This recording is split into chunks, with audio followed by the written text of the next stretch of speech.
Student, आज हम पढ़ रहे हैं class 8th English grammar chapter 2 subject and predicate. Subject and predicate, these are the two parts of a sentence. कोई भी सेंटेंस हो उसके ये पार्ट होते हैं कंप्लीट सेंटेंस के, और the subject of A complete sentence is who and what. जैसे सब्जेक्ट है किसी सेंटेंस का, कंप्लीट सेंटेंस का, तो उसमें जो हु और व्हाट का जो आंसर देता है वही होता है सब्जेक्ट। जैसे कि the dog rain, in this sentence the dog और रेन, ये टू पार्ट्स हैं सेंटेंस के। This first part is called subject part. This is called subject part, and a part of a sentence which is start from the helping verb or verb, that is called predicate part of a sentence. जब भी कोई sentence के part को आपको decide करना है तो आप ये देखिए कि कहाँ आपकी हेल्पिंग वर्ब है और वर्ब है। वर्ब और हेल्पिंग वर्ब से स्टार्ट होने वाला सेंटेंस प्रेडिकेट का पार्ट होता है, और उसके पहले वाला जो पार्ट होता है वो सब्जेक्ट पार्ट होता है।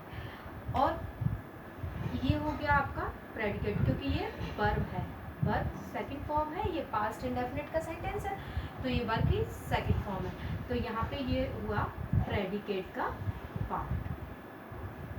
तो ये हो गया प्रेडिकेट का पार्ट और ये सब्जेक्ट का पार्ट हो गया। अब इस सेंटेंस में देखते हैं, the tall man jumped on the table.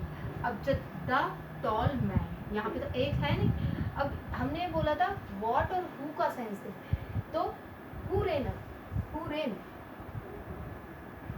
Who did rain run, who did run, तो हु डिड रन तो डॉग रेन, तो ये हु का सेंस दे रहा।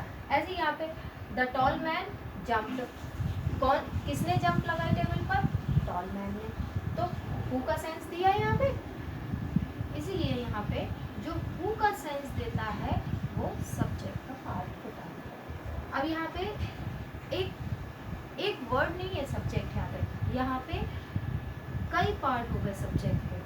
अभी हम सिर्फ इतना देखेंगे सब्जेक्ट का पार्ट कौन सा है और प्रेडिकेट का पार्ट कौन सा, फिर हम सब्जेक्ट के पार्ट देखेंगे, फिर प्रेडिकेट के पार्ट देखेंगे। तो यहाँ पे ये सब्जेक्ट है, सब्जेक्ट, इसके जो वर्ब से शुरू होने वाला सेंटेंस, ये प्रेडिकेट का पार्ट हो गया, ये प्रेडिकेट हो गया। अब यहाँ पे कुछ सेंटेंसेस ऐसे होते हैं जिसमें डिसाइड करना बहुत मुश्किल होता है कि इसमें सब्जेक्ट क्या होगा। तो ये जो इम्परेटिव सेंटेंस होते हैं इसमें एज्यूम किया जाता है, कोई भी सब्जेक्ट है उसमें एज्यूम किया जाएगा, क्योंकि सब्जेक्ट नहीं होता है, ये वर्ब की फर्स्ट फॉर्म से स्टार्ट होने वाला सेंटेंस होता है इम्परेटिव। तो अब ये वर्ब की फर्स्ट फॉर्म से स्टार्ट हो गया तो फिर हमें सब्जेक्ट कहाँ मिलेगा, सब्जेक्ट तो कहीं दिख ही नहीं रहा, तो इसमें एज्यूम कर लिया जाता है यू को। इस सेंटेंस में यू को एज्यूम कर लिया जाता है, तो यही इसका सब्जेक्ट होता है। अब यहाँ पे the boy wearing a blue jeans runs fast. कहीं भी आप कैसे भी देखो, चाहे कितना भी बड़ा सेंटेंस हो, और उस सेंटेंस में आपको ये देखना है कि वर्ब कहाँ से स्टार्ट हो रही है। अगर वर्ब यहाँ है स्टार्ट तो यहीं से प्रेडिकेट का पार्ट चलेगा, और यहाँ से पहले वाला जो हिस्सा है ये पार्ट जो है वो सब्जेक्ट का पार्ट होगा। अब सब्जेक्ट के भी सब पार्ट होते हैं, तो वो सब्जेक्ट के सब पार्ट्स को हम बाद में पढ़ेंगे। और यहाँ पे ये प्रेडिकेट हो गया, ये प्रेडिकेट का पार्ट है सेंटेंस में। अब यहाँ पे अब हम देखेंगे कि सब्जेक्ट के कितने और सब पार्ट्स होते हैं। तो सब्जेक्ट के पार्ट देखने के लिए अब यहाँ पे देखिए ये द लिखा हुआ है। अब ये द किस में आता है, आर्टिकल में, AND, तो ये हो गया आर्टिकल, सब्जेक्ट के पार्ट्स हैं, ये हो गया आर्टिकल, आर्टिकल टॉल, टॉल अकेला क्या हो गया, एडजेक्टिव, क्योंकि इसको आइडेंटिफाई कर रहा है, तो ये हो गया एडजेक्टिव। और मैन, मैन नाउन है, ये noun है। तो ये सारे कितने किसके पार्ट हो गए, इस सब्जेक्ट के पार्ट हो गए हैं। 1 2 और ये 3, ये सब्जेक्ट के पार्ट हो गए। अब प्रेडिकेट के पार्ट, प्रेडिकेट के पार्ट के लिए हम दूसरे पेज पे बताएंगे, क्योंकि यहाँ पे बहुत ही भर गया है। यहाँ और देख लीजिए इस सेंटेंस को, ये आर्टिकल हो गया, आर्टिकल, बॉय नाउन में आया, बियरिंग, ये बियरिंग जिरंड में है, पहने हुए है, जिरंड का पार्ट हो गया ये। और ये नाउन की तरह वर्क करता है। और यहाँ पे ब्लू, ए आर्टिकल फिर से आ गया, आर्टिकल ब्लू, ब्लू क्या है, कलर है, तो कलर ये इस जीन्स की विशेषता बता रहा है, तो यहाँ पे ये एडजेक्टिव हो गया, एडजेक्टिव, ये जीन्स, नाउन, ये सारे सब्जेक्ट के पार्ट हो गए।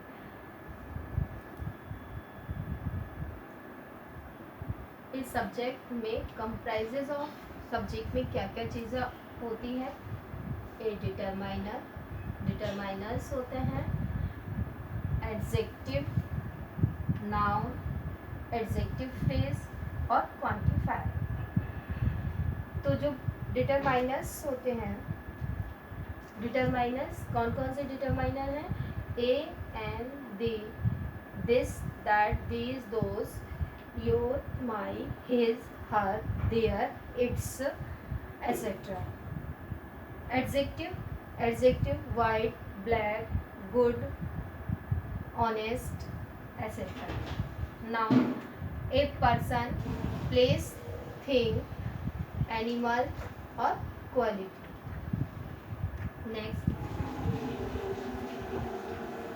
Next adjective phrase, adjective phrase wearing a white suit, जैसे उसमें था एक सेंटेंस था लास्ट वाला जिसमें मैंने अलग अलग करके और इसको अलग करके बता दिया था, लेकिन इतना आपको करना है कि इस पार्ट को पूरा एक ही करके आइडेंटिफाई करना है और उसमें लिखना है एडजेक्टिव फ्रेज। नेक्स्ट है क्वांटिफायर, क्वांटिफायर मीन क्वांटिटी बतानी है किसी भी चीज़ की, तो क्वांटिटी के लिए कितनी है, मच है या लेस है, ये सब, much, some, a lot of, little, few, plenty, most, all, ये क्वांटिफायर में आएगा, क्योंकि क्वांटिफायर में क्वांटिटी को शो करते हैं। एडजेक्टिव फ्रेज में हम उसकी क्वालिटी को आइडेंटिफाई करते हैं। नाउन में प्लेस, पर्सन, प्लेस और थिंग के बारे में बताते हैं। एडजेक्टिव, एडजेक्टिव में हम किसी भी चीज़ की क्वालिटी को बताते हैं, नाउन और प्रोनाउन की क्वालिटी को बताता है एडजेक्टिव, तो वही चीज़ होगी यहाँ पे, तो उसको आइडेंटिफाई करने के लिए हमें एडजेक्टिव लिखना पड़ेगा। और determiner A and B, this that this those, your my his her, ये प्रोनाउन होते हैं, ये 3 ए एंड बी है और उसके बाद ये सारे प्रोनाउन हैं, इनका ऐड किया जाता है डिटरमाइनर्स में। Okay, this is all about subjects part and now we will go ahead. In some cases, a gerund can also work as a subject, just like this.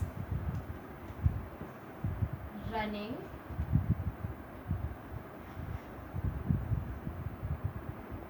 is a good exercise.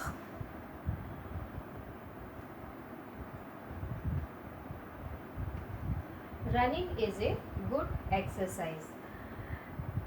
Running, ये जो running है इस ये जिरेंड है, ये sentence जो है जिरेंड का है, और जिरेंड में ये जो वर्ब है, verb first form plus ING है, इसको हमने किसकी तरह, सब्जेक्ट की तरह यूज़ किया। ये किसकी तरह यूज़ हो रहा है, सब्जेक्ट की तरह। तो ये सब्जेक्ट की तरह यूज़ हो रहा है, इसलिए हम इसको सब्जेक्ट कहेंगे, सेंटेंस का सब्जेक्ट पार्ट कहेंगे, और ये प्रेडिकेट का पार्ट है, ये प्रेडिकेट है। यहाँ हम वर्ब को यूज़ कर रहे हैं किसकी तरह, सब्जेक्ट की तरह। और देखिए next example, telling lies is bad. Telling lies is bad. अब ये टेलिंग, ये भी verb first form plus ING है, तो इस वर्ब को मैंने यूज़ किया है, टेलिंग लाइज पूरा एक साथ है, और ये यूज़ किया गया है एज ए सब्जेक्ट। तो कभी कभी हम वर्ब को ही एज ए सब्जेक्ट मान लेते हैं, और ये जो बात का पार्ट प्रेडिकेट का पार्ट है, प्रेडिकेट का पार्ट है। और कभी कभी ऐसा होता है कि जो इन्फिनेटिव है, इन्फिनेटिव भी सब एज ए सब्जेक्ट यूज होता है। इन्फिनेटिव का यूज देखिए, to work,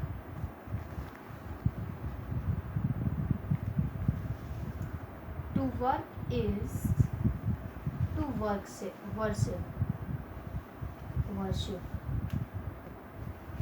to work is to worship. तो ये जो टू वर्क है, ये वैसे तो इन्फिनेटिव है, लेकिन यहाँ पे ये सब्जेक्ट की तरह काम कर रहा है, इसलिए ये सब्जेक्ट का पार्ट है, और यहाँ से ये प्रेडिकेट का पार्ट है, ये प्रेडिकेट है।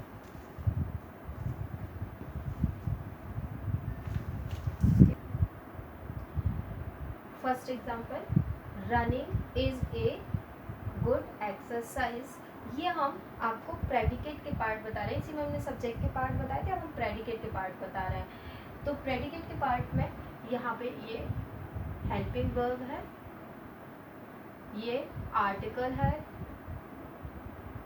जैसे कि सब्जेक्ट के पार्ट होते हैं ऐसे ही प्रेडिकेट के भी पार्ट होते हैं। इसमें भी आर्टिकल हो सकता है, एडजेक्टिव हो सकता है, हाँ। तो ये एडजेक्टिव है, गुड एक्सरसाइज नाउन में आ गया, और यहाँ पे ये शी सब्जेक्ट है, और प्रेडिकेट के पार्ट में यहाँ पर हिम इनडायरेक्ट ऑब्जेक्ट है, क्योंकि ये सीधा सीधा ये इससे कह रहा है, इनडायरेक्टली कह रहा है यहाँ पे, क्योंकि सामने नहीं कह रहा है, इनडायरेक्ट ऑब्जेक्ट हो गया। और ये डायरेक्ट ऑब्जेक्ट की ये गिफ्ट दे रहा है, तो यहाँ पे ये डायरेक्ट ऑब्जेक्ट है, ये इनडायरेक्ट ऑब्जेक्ट है। इसके बाद third sentence, you are lucky. You are lucky में सब्जेक्ट है यू, और आर वर्ब है, और लकी कॉम्प्लीमेंट है, इस सेंटेंस को कंप्लीट कर रहा है। नेक्स्ट और भी हो सकता है, this flower smells sweet. This flower subject है, स्मेल्स स्वीट ये प्रेडिकेट का पार्ट है, और प्रेडिकेट के पार्ट में स्मेल्स जो है वो वर्ब है, और स्वीट कॉम्प्लीमेंट है। इस तरीके से ये पूरा सब्जेक्ट एंड प्रेडिकेट का टॉपिक कंप्लीट हुआ। और इसके बाद कुछ एक्सरसाइज भी हैं आपके बुक में, तो ये बुक की एक्सरसाइज आपको करनी है, फिर हमें बताना है कि कौन सी नहीं है। एक्सरसाइज ए में टिक द करेक्ट, जैसे कि लिखा हुआ है, I broke the zipper on my back pack. अब इसमें आपको ये देखना है कि ये बैक पैक जो प्रेडिकेट के पार्ट्स ढूंढे हैं, क्योंकि इसके ऑप्शन में लिखा हुआ है ब्रेक प्रेडिकेट, जिपर प्रेडिकेट, जो ब्रॉक है ब्रॉक प्रेडिकेट। तो जो आई ब्रॉक, तो ब्रॉक से हमारा प्रेडिकेट का पार्ट स्टार्ट हो रहा है, तो बस ब्रॉक हो गया प्रेडिकेट। ऐसे ही the teacher handed out a syllabus the first day of class. तो यहाँ पे सब्जेक्ट क्या है, दैट इज बस सब्जेक्ट है. सब्जेक्ट और प्रेडिकेट यहाँ सर्च आउट करने हैं कहाँ से और कौन है. तो ये सब आप कर लेंगे. इसके बाद encircle the subject and underline the predicate in the following sentence. Subject और प्रेडिकेट आपको अंडरलाइन करने हैं. इसके बाद add the suitable subject to the following sentence. In sentences में पहले blank है तो वहाँ पे आपको सब्जेक्ट को फिल करना है. इसके बाद add the suitable predicate. यहाँ पे predicate आपको फिल करने हैं. Okay, this is all about the exercise. I hope आप कर